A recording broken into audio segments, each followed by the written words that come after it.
구독했지? 댓글 알림은? 우리가 신축은 무조건 비싸다라고 생각하는데 그게 아니에요. 자, 일단 설계도 이런 거 같은 경우에 보통 한 1억에서 1억 5천 정도 하는데 설계 미만? 네, 이런 거를 한 5천 정도 수준으로 세련되게 만들 수는 있습니다. 자, 그리고 세 번째는 시공비가 이게 만약에 15억이 나왔다. 근데 이거를 잘 찾고 인연을 만나고 좋은 회사를 만나면 13억에도 지을 수 있다. 그래서 원가보다 조금 최소 비용으로 지을 수 있고 대출도 받고 하다 보면 정말 잘 지을 수 있기 때문에 그런 방법을 이제 공부하고 알아보고 좋은 사람을 만나고 이런 게 이제 중요한 거죠. 그거 진짜 중요하다. 설계비를 절감시킬 수 있고 그쵸. 시공이란 편 맞죠? 시공에 네. 대한 비용을 절감시키면 그쵸. 몇 억이요 세이브 네, 되는 엄청 거죠. 이제 할인이 뭔가 적은 비용으로도 할 수 있다 보니까 혹시 그런 거 한 가지만 말씀 주시면 안 돼요? 네. 어떻게 좋은 그 설계비랑 시공비를 줄일 수 있는 한 가지 방법? 이런 한 게 가지만. 있습니다. 최 선장님 반갑습니다. 안녕하세요. 여기는 어떤 이유로 저희가 나오게 됐을까요? 오늘 강남에 이제 이런저런 미팅이 있어서 나왔다가 시간이 잠깐 남아서 건물에 대한 지식이나 정보를 한번 이야기하려고 하고 있습니다. 어떤 정보를 저희에게 또 알려주시려고? 예를 들어서 여기에 지금 다양한 사례가 다 모여 있습니다. 아, 자, 그래요? 첫 번째, 이렇게 이제 다가구 주택이 있잖아요. 그죠? 자, 이런 거를 누군가가 샀어요. 사서 이렇게 철거를 하고, 이렇게 철거를 해서 설계를 해서 저렇게 만드는 겁니다. 자, 그렇기 때문에 네. 이런 거를 샀을 때 이대로 두느냐, 이대로 쓰느냐, 아니면 이렇게 철거를 하느냐, 이런 것들을 이제 우리가 고민을 하는 겁니다. 근데 이런 거 사서 이대로 쓸 수도 있습니다. 그렇지만 상황에 따라서 이렇게 철거를 해서 설계를 하고 시공을 해서 저렇게 만들 수도 있다. 자세히 보면은 이쪽에서 한번 보시겠습니까? 지금 이거가 1층, 2층, 3층이잖아요. 네. 근데 이런 비싼 강남 땅에 지금 여기 1층이 있습니까? 없습니까? 없죠. 없죠. 네. 주차장으로 다 쓰고 있다. 자, 그랬을 때 이 땅에 사용할 수 있는 게 지금 2, 3층밖에 없습니다. 네. 그런데 이걸 철거를 해서 이제 시공을 하게 되면은 1층, 2층, 3층, 4층, 5층으로 이 땅을 사용할 수 있다. 그러면은 사용한단 말은 곧 공간을 누군가가 이제 쓴다. 그럼 그 말은 임대료를 받는다. 건물의 가치가 높아진다. 라고, 그런데 네. 이게 보면 이제 건물을 허물고 짓는다는 것도 네. 돈이 있어야 할 수 있는 거죠. 네. 아무리 대출을 당긴다 하더라도 그렇죠. 돈이 어떻게 보면 자기 자본금이 있어야지 이 건물 지는데 훨씬 더 맞아요. 그래서 이렇게 지으려면 지금 서울 같은 경우 지금 지하가 있거든요. 그러면 네. 평당 1,100만 원 정도가 듭니다. 1,100만 원. 평당. 네, 평당 1,100만 원 드는 이유는 이런 거 같은 경우에는 이제 지하를 또 파고 그다음에 각 층에 에어컨도 달고 조명도 설치하고 전부 다 하기 때문에 이제 우리가 연면적 평당 약 1,000에서 1,100만 원 정도가 든다. 근데 여기에서 한 70% 정도 60%, 70% 정도가 신축에 대한 대출이 나옵니다. 그래서 이 같은 경우는 이제 흰 색깔로 이렇게 만들었어요. 네. 그리고 여기 한번 보시면은 여기 이제 주차장이 있죠, 그죠? 그러네요. 주차장이 있고 지하가 이렇게 있어요. 지하를 바로 들어갈 수 있도록 하고 그리고 이 안에 보면 전부 이렇게 1층을 임대를 받을 수 있도록 이렇게 다 만들어 놨어요. 그냥 바닥도 만들어 놓고 여기 이렇게 입구가 있네요. 여기 같은 경우 이렇게 입구가 있는 거예요, 이렇게. 네. 이 통로를 이용을 해서 여기 1층에 입구를 들어가고 그 다음에 약간 뒤쪽으로 해서 이게 같은 건물이네. 이렇게 같은 건물, 여기 이제 병원 입구입니다. 입구 지하 네. 엘리베이터로 바로 들어가는 거죠. 네. 그러니까 이런 것들이 전부 다 이 토지에 맞게 이제 기획을 해야 된다라는 거죠.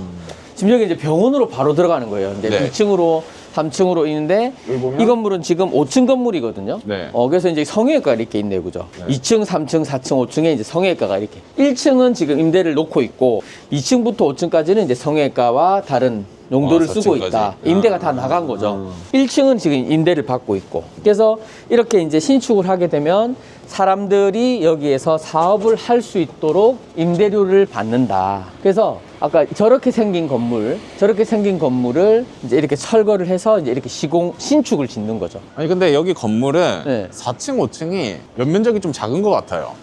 맞아요. 왜 이렇게 이제 면적이 작을까요? 1조 사선 때문에 그러는 건데요. 1조 사선. 여기서 인접대지. 네. 여기서 1조 사선을 받는 겁니다. 그래서 보통 3층부터, 이게 보면 1층, 2층, 3층부터 딱 꺾였죠. 네. 그래서 그때부터 1조 사선을 받기 때문에 3층부터 테라스를 만드는 거예요. 면적이 좀 작는 게 맞습니다. 자, 그리고 여기 보면 엄청 좋은 사례가 있어요. 네. 저렇게 생긴 우리 다가구 주택을 네. 철거를 하지 않고 네. 저렇게 철거를 하고 또 신축을 하는 이런 경우도 있지만 네. 저렇게 생긴 건물을 이대로 그냥 그대로 리모델링을 한 거예요. 아, 맞네요. 네, 그래서 이런 다양한 사례가 있는 거죠. 지금 차이점은 우리가 옛날에 다가구 주택을 지을 때 다 이렇게 생겼는데 네. 예전에 저 밑에 공간이 지하입니다, 지하. 보통 그 사람 사는 네, 반지하인데 지금 네. 딱 봤을 때 1층처럼 느껴지죠. 네. 그래서 저 지하를 전부 뚫어서 약간 반지하, 그리고 여기에 이렇게 성큰을 만듭니다. 여기에 보시면은 약간 이렇게 성큰이 있거든요. 통큰? 그게 뭐지? 네, 그러니까 바닥에서 약간 이렇게 내려와 있는 네. 이 부분, 그러니까 이 부분이 햇빛에 전부 노출이 되는 거죠. 아, 그러네요. 그러다 보니까 1층처럼 거의 느껴지고 여기가 본부상으로는 1층이에요. 맞- 여기서 봤을 때는 2층처럼 보이지만 1.5층이다. 이렇게 했을 때 장점이 뭐냐면 둘 다 1층이 되는 네, 거예요. 둘 다 1층처럼 임대료를 받을 수 있다라는 장점이 있어요. 수익률이 엄청. 높죠. 어. 그래서 이것도 1층이고 이것도 1층이라. 그러면 여기도 좀 이렇게 했으니까 옆에 있는 여기 있는 이 빈 땅도 네. 이렇게 비슷하게 약간 지하랑 1.5층을 해서 둘 다 1층 값을 받을 수 있는 겁니다. 받을 수 있는데 네. 지금 이렇게 이제 신축을 할 때 만들었잖아요. 네. 보통은 이렇게 해요. 아. 보통은. 왜 그러냐면 여기는 예전에 이렇게 생겼기 때문에 이렇게 만드는 거고 신축을 할 때는 보통은 이제 완전히 이렇게 지하로 팝니다. 지하 같은 경우는 요즘에 층고를 엄청 높이 해요. 6m. 네. 그래서 스튜디오 이런 정도로 이제 만듭니다. 일부러 이왕 뭐 4m 팔 거를 6m, 7m 이렇게 파서 임대가 들어왔을 때 스튜디오라든지 공간감이 있도록 딱 잘 만들어 놓는다. 일부러 신축을 네. 이렇게 하는 경우는 없는 거네요. 있긴 있습니다. 어. 있긴 있는데 보통은 잘 없습니다. 보통 연남동이라든지 홍대, 합정 이런 쪽에 이제 이런 다가구 주택이 많았거든요. 네. 그랬을 때는 이렇게 하는데 신축을 할 때는 보통 이제 이렇게 이게 어떻게 보통 보면 수익성이 더 높아서. 네, 더 높은 경우가 있습니다. 그래서- 저는 네. 당연히 수익성이 이게 더 높은 줄 알았어요. 왜냐면 지하도 1층 값을 받고 네. 2층도 1층 값을 받으니까. 그럴 수 있죠. 근데 차이점이 뭐냐면 지금 여기 지하와 1층이 높이가 비슷하잖아요. 네. 근데 여기 1층이 층고가 낮아요. 네. 근데 여기 1층은 층고가 높거든요. 그렇죠, 높아 근데 보이네요. 3.5m, 3.8m 되는데 네. 저기 같은 경우는 2.5m, 뭐 3m 아. 이렇게밖에 안. 그래서 층고가 좀 낮다. 그래서 저렇게 오래된 건물을 이제 저렇게 바꾸는 거에 대한 어떤 그 장점을 이용을 한 거고 지금 신축 같은 경우는 1층이 좀 일부러 층고를 좀 높게 하는 경우가 있어야 네. 임대도 잘 나가고. 그래서 여기도 이제 이렇게 돼 있죠, 그죠? 근데 여기는 한번 보시면 네. 자, 신축처럼 보이죠? 신축 같은데요? 이거 신축이 아니에요. 왜 어떻게 그거를 자, 생각하시는 거예요? 저기 뒤에 한번 여기서 딱 봤을 아. 때는 네, 여기서 한번 일로 한번 와보세요. 저기서 보면은 이게 이제 옛날에 다가구 주택을 반지하가 있죠, 그죠? 네. 자, 이렇게 봤을 때 완전 신축처럼 보이잖아요, 그죠? 그쵸. 네, 건물이랑 차이가 많이 나는데. 네, 신축이 아니다. 그럼 어떻게 알 수 있느냐? 일로 한번 와보시겠어요? 저기에 보면 이제 빔으로 저렇게 이제 구조 보강을 저렇게 했죠. H빔. 네, 보강을 했단 말은 옛날에 여기를 이제 구조를 바꿔서 용도 변경을 하고 네. 이제 대수선을 했다라고 볼 수 있고, 그 다음에 여기 뒤에 한번 보면은 네. 이 옛날 주택이잖아요. 아. 옛날 다가구 주택의 마감재가 이거였어요. 아. 그래서 전면만 이걸 딱 바꾼 거예요. 신축처럼. 아, 전면만. 예. 그래서 여기도 이제 반지하가 이렇게 있죠, 그죠? 예, 아까 거기가 여기예요. 네. 그러니까 반지하를 이제 전부 주차장으로 만들고 여기는 신축처럼 보이게 한 사례다. 여기 뒤에는 그냥 색깔을 칠한 거고 네. 여기는 뭘 보강을 해서 이제 좀 신축 느낌을 싹 덮은 네, 거네요. 마감재를 이제 새로 신축처럼 마감을 한 거죠. 자, 그래서 지금 여기 아까 봤듯이 신축 다가구와 철거한 상태, 옛날 다가구를 근린생가로 한 상태, 신축한 상태, 네. 그리고 이거는 신축처럼 보이게 한 다가구 주택이다. 그래서 우리가 이렇게 건물을 실제 보면 네. 이제 아는 만큼 보인다고, 우리가 지금 이렇게 봤을 때 누가 봐도 다 신축이란 말이에요. 네, 신축이죠. 근데 어디서 이렇게 하느냐? 여기서 보면 이것도 마찬가지죠, 그죠? 올라가는 계단, 반지하 0.5층, 1층처럼 보이고, 그 다음에 저기가 1.5층처럼, 1층처럼 보인단 말이에요. 그래서 아까 이제 신축에 대한 걸 물어봤었는데, 신축처럼 보이지만 실제로는 다가구 주택이다. 여기는 증축도 했어요, 증축. 뭘까요? 증축이라면 뭐냐면 저렇게 이제 1층, 2층, 3층에 있던 거를 네. 한 층을 더 증축을 한 거예요. 증축을 하면서 이제 저 공간이나 이 공간을 이제 주차장을 더 마련을 하면서 면적을 더 늘린 거죠. 그래서 이거는 뭐 어떻게 보면 거의 신축급이다. 근데 이 건물을 기획을 했을 때 새로 허물고 철거를 하지 않고 신축을 하지 않고 어떻게 보면 리모델링 한 게 더 괜찮은 사례가 될 수 있는 상황에 따라 다른데 네. 지금 저 신축 비용은 철거를 해서 지하를 완전히 파는 거잖아요. 그죠? 근데 네. 저거가 만약에 15억에서 20억 정도가 나왔다. 지금 이 정도 같은 경우는 제가 볼 때는 한 6억 정도? 6, 7억 정도 들었지 않았을까? 그래서 한 3분의 1 가격. 그 정도로 될 것 같아요. 근데 만약에 네. 수익률이 신축이 15억 들었고 네. 리모델링은 6억 들었는데 네. 수익률이 비슷하다 하면 6억 든 게 더 잘한 거네요. 이게 더 잘한 걸 수 있죠. 음. 그래서 이제 그 본인의 상황, 그다음에 목적, 그다음에 현금 상태, 그다음에 이런 수익률을 이 상권의 입지에 대한 상황 이런 걸 봤을 때 장단점을 이제 어떻게 보면 복합적으로 한 거죠. 그러니까 신축처럼 보이게 하면서 증축도 하면서 1층을 2개처럼 보이게 하면서 임대도 잘 나가게 만든다. 그리고 위쪽에는 또 이제 또 다른 임차인이 있잖아요. 그죠? 네. 위에는 이제 사무실로 임대를 주고. 그래서 지금 우리가 말한 여러 가지가 복합적인 이제 이런 게 다 있는 거죠. 최 선장님 보셨을 때 네. 지금 딱 이게 있잖아요. 진짜 여기 지금 없는 게 없는 것 같거든요. 네. 순위를 약간 좀 매긴다고 아. 만약에 이게 만약에 제 건물이다. 네. 제 건물로 할게요. 네. 제 건물이었을 때 최 선장님이었으면 철거를 하고 저기 뒤에 있는 건물 네. 병원처럼 짓거나 네. 아니면 저기 반만 이렇게 네. 상가 1, 2층만 하거나 네. 아니면 이렇게 좀 비용을 더 들어서 네. 리모델링 하거나 네. 아니면 철거를 해서 진짜 신축을 짓거나 어떤 게 과연 제일 제 괜찮은가? 개인적으로는 저는 신축을 좋아합니다. 이유가 개인적으로. 있으신가요? 이유는 뭐냐면 추후에 매도를 할 때 신축에 대한 이런 높이라든지 그다음에 면적이라든지 층고라든지 그다음에 건물 상태가 신축을 따라갈 수는 없어요. 신축처럼 보이지만 따라갈 수 없다. 네, 그러다 보니까 그 신축도 사실은 대출이 70%, 80% 되기 때문에 저는 이제 신축을 좀 좋아하는 편입니다. 개인적으로. 대출 받을 때도 더 네, 편하고. 네, 네. 근데 완전히 저렇게 투자를 좀 최소화하겠다.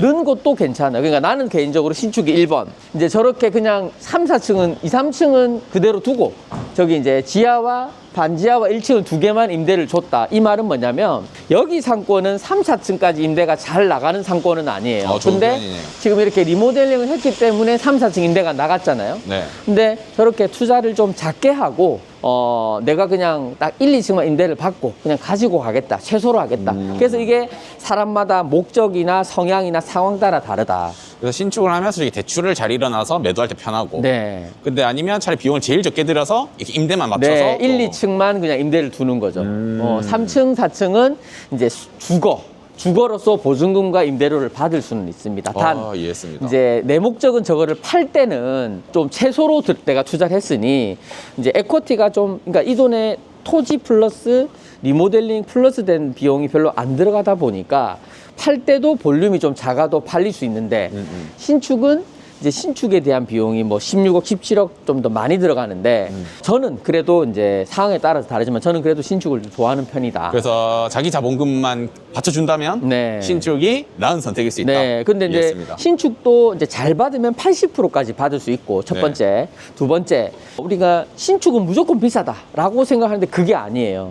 자, 일단 설계도 이런 거 같은 경우에 보통 한 1억에서 1억 5천 정도 하는데 설계 미만. 네, 이런 거를 한 5천 정도 수준으로 세련되게 만들 수는 있습니다. 자, 그리고 세 번째는 시공비가 이게 만약에 15억이 나왔다. 근데 이거를 잘 찾고 인연을 만나고 좋은 회사를 만나면 13억에도 지을 수 있다. 그래서 원가보다 조금 최소 비용으로 지을 수 있고 대출도 받고 하다 보면 정말 잘 지을 수 있기 때문에 그런 방법을 이제 공부하고 알아보고 좋은 사람을 만나고 이런 게 이제 중요한 거죠. 그거 진짜 중요하거든요. 설계비를 절감시킬 수 있고 그쵸. 시공이란 표현 맞죠? 시공에 네. 대한 비용을 절감시키면 그쵸. 몇 억이 세이브 네, 되는 엄청 거죠. 이제 할인이 뭔가 적은 비용으로도 할 수 있다 보니까 혹시 그런 거 한 가지만 말씀 주시면 안 돼요? 네. 어떻게 좋은 그 설계비랑 시공비를 줄일 수 있는 한 가지 방법? 이런 한 게 가지만. 있습니다. 여기 한번 이런 실제 이제 보면서 얘기를 하는 건데 방법이 있어요? 있습니다. 설계비를 줄일 수 있는 방법은 건축주가 기본적인 지식을 좀 알아야 돼요. 이제 좋은 건물은 어떤 건물이냐, 어떤 건축사를 만나더라도 건축주가 건물에 대한 스타일에 대한 기준을 좀 본인이 알고 있어야 돼. 첫 번째. 어떤 게 좋은 건물이냐를 알고 있어야 되고 본인의 기준만 있다면 이제 지금 유명한 건축사도 좋긴 좋지만 본인의 기준만 있다면 적절한 설계비에 경험이 많은 안 알려져 있는 건축사도 있습니다. 그래서 이런 유명하면서도 엄청 일이 많은 건축사는 사실 굉장히 비쌉니다. 2억 이 정도 수준인데 일을 적절하게 경험도 있으면서 근데 대신에 센스가 없는 사람이 있어요. 그렇지만 그 센스는 건축주가 이런 스타일로 만들어 달라라고 하면은 정말 유명한 사람보다는 조금 못하겠지만 우리가 전체적인 틀은 괜찮을 수 있어요. 그래서 꼭 유명한 사람이나 뭐 잘하는 사람을 할 필요는 없고 하면 좋겠지만 그래서 그 설계비가 2배 이상 차이가 난다라고 볼 수가 있어요. 좋은 정보 감사합니다. 네.